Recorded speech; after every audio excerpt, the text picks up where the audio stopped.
Good morning, sweet friends. Today is the propagation of hydrangeas, and here's a couple of things that you're going to need.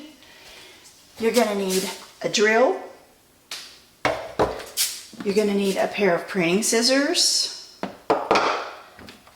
some rooting powder, growth hormone powder, a small little plastic, any kind of little container to pour out your growth hormone. You're going to need just a rectangular box with a lid. You will need a lid. And you can use perlite or you can use vermiculite. I'm going to use perlite today for this rooting, so whatever works best for you and what you have on hand. But the first thing that we want to do is to make some drainage holes in our container. So all I want to do is to take my drill, and I'm going to drill in here about, I'm going to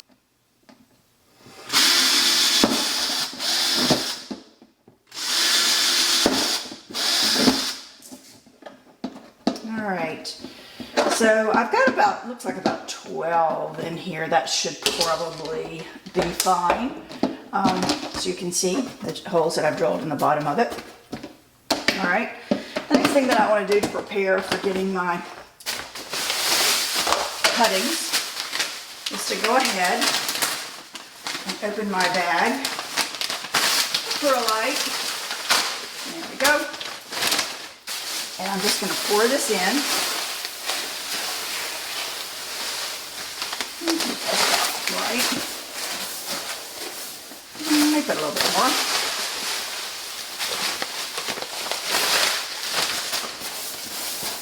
All right, so there's my perlite. I'm going to take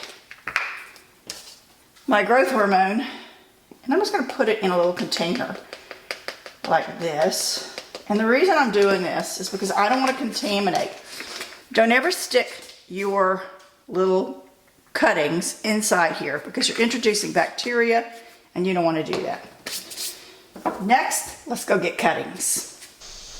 Okay, here are the plants that I'm going to be taking cuttings from. So the first thing you want to do, this is a limelight hydrangea. All right, here's one that doesn't have a flower on it. See that? Okay, so I'm just going to cut one of those off. And I'm going to come in here and just cut a couple. Some may have flowers.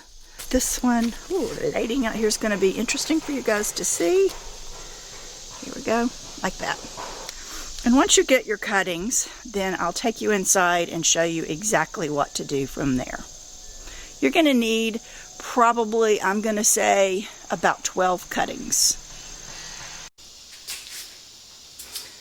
Okay, so we're back from the garden, and I did get a few that had flowers, but what I want to do here is I'm just going to go in here and just cut the flower heads off. I like that, for those that have flowers.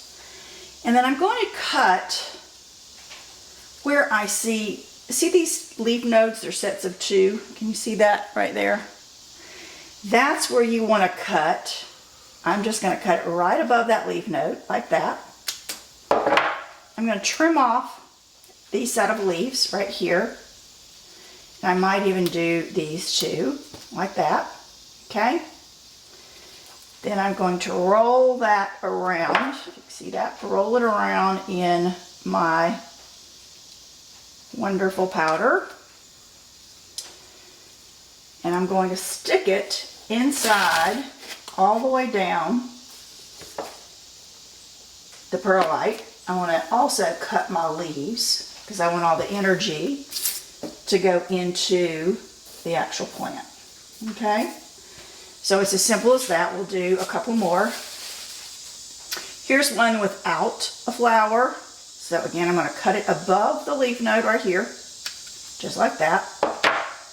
I'm going to take off these leaves. And I'm just going to go ahead. There's 4 little leaves here. It's fine. Cut those off like that. Just cut them in half so that you've got all the energy going into the plant. come in here and get your powder on. And you see I've got probably, oh good, 1.5 inches, 2 inches on there. And I'm just sticking it all the way down. And then just covering up a little bit with the perlite. So I'm probably going to put in here, and you can also take this one and do the same thing. So for example, this one's ready to go. You can take the leaves off here like that, leaving you 2 leaves here. And that was the one we just used, like that.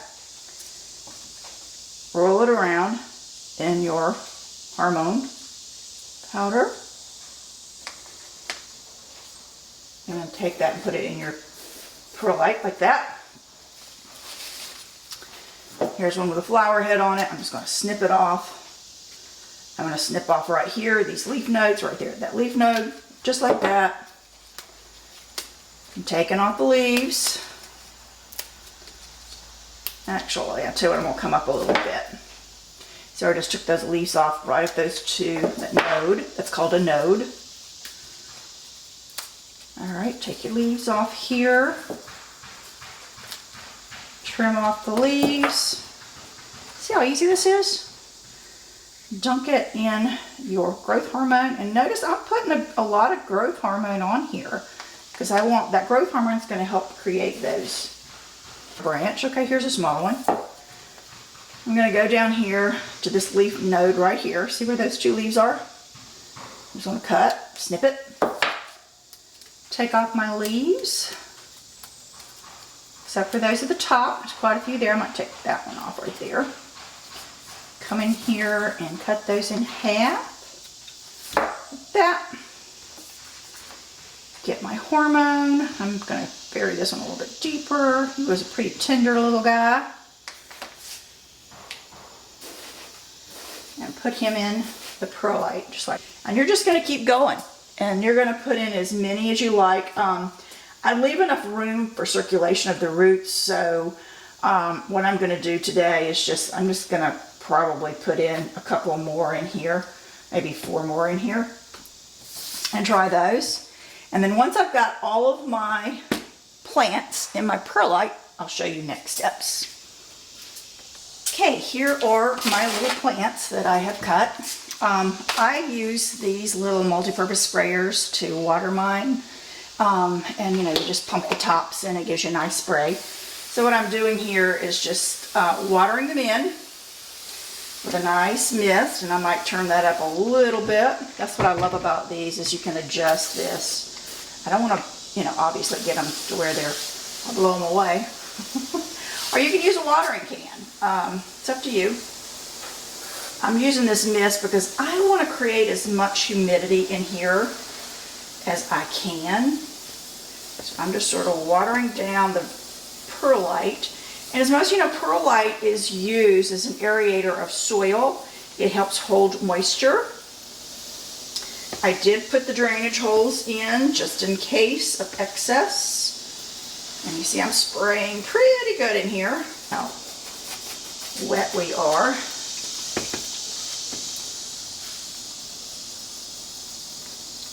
So I'm going to be checking this every few days. I think I'm happy with that. Now the fun part, you're going to create a greenhouse effect. So you're just going to lightly, don't put your lid, don't lock it down, just snap it on top. Let's see, I'll get all these down as far as I can. I may cut some of these a little bit too tall. Just going to sit him down in there. Okay, there he is. Now I'm going to go take these out I'm going to put them under a very shady bush, okay? I want to put it under a shady bush. I'm going to come in every day, check the water levels, and then in about 2 weeks, Mother Nature will take its course. And what will happen is these beautiful little, where the root tone was, those beautiful little roots will have started to grow, and it's going to be nice and fuzzy, and it's going to look wonderful. You do your perlite, just open it up, take it, and see when it's wet, it holds and it sticks to you a lot. You'll feel it, you'll know. And just add some more with your little sprayer. I start most of my plants in the spring, tomatoes and other things from seed. I'll give a tutorial on that as well. I do have grow lights, and I just like to start things on my own. I like to watch it from seed all the way to maturity and harvest and canned. So I like to go full circle on my harvest. So I'm going to go stick this under a very shady tree and let it do its business, and then once a day I'll come out and look at it. But in the meantime, I'm going to go take a look at one of my little pots that I'm going to be showing you that I will place these in so that they can start maturing, so I can plant them. You can plant them, you know, in October probably. So let me go grab that real quick and show you. These are my starting planters that I use. They're just, you know, very small. Oh, I don't know, what, 3-4 inches, something like that. But that's what I will start these in. And as they get a little bit bigger, if I'm not planning on planting them this fall, then what I'll probably do is just keep them, you know, under my grow lights, or just keep them in a nice shady place, maybe somewhere out in my yard. They will winter over, but I'll probably bring them in and again put those on my under my grow lights. But just keep an eye on them. But for the most part, I'm going to say half of these I'm going to plant in my yard this fall. You can use regular potting soil with a good quality potting soil. Don't use bad quality potting soils. Don't buy the cheap stuff. Get the good stuff. You can actually take, this is a seed starting mix. What I like to do is to put about 25% of this in my pot. Or I mix mine in a big tub. So I'll put about 25% to 75% potting soil. And that seems to work for me. It just gives it a little aeration, a lot more of the organic materials that you need. So if you don't have any organic, natural seed starting mix, and you're going to be doing a lot of propagation, my suggestion is you do this. Just don't use hydrangeas. There are other types of plants that you can do propagation on. It's amazing. I mean, if you've got viburnums, you can do spireas. There are so many plants that you can propagate. It's amazing. I just get a lot of success from my hydrangeas, and I love to make sure that, you know, my yard is filled with those beautiful plants in the summertime because they're so prolific when they're blooming. I have done everything from coleus this way, and I even root coleus. I can take a colea, break it off, give it a good stem, again, about 1.5 to 2 inches, take the leaves off, stick it direct in the soil, and it'll continue to grow. Coleus are amazing if you want to do it that way, but you can also do it the way that I have just shown you. So this is Propagation 101. I hope that you go out and you try it, and in a couple of 2 to 3, 4 weeks that you have some beautiful hydrangeas to put in your yard, and they're free. All it took was a little hormone powder, a little perlite, a $4 or $5 container, and voila, you've got 12 plants. So anyway, I hope you enjoyed. Thank you for supporting my Facebook channel. I do appreciate it, and I hope each of you has a blessed day.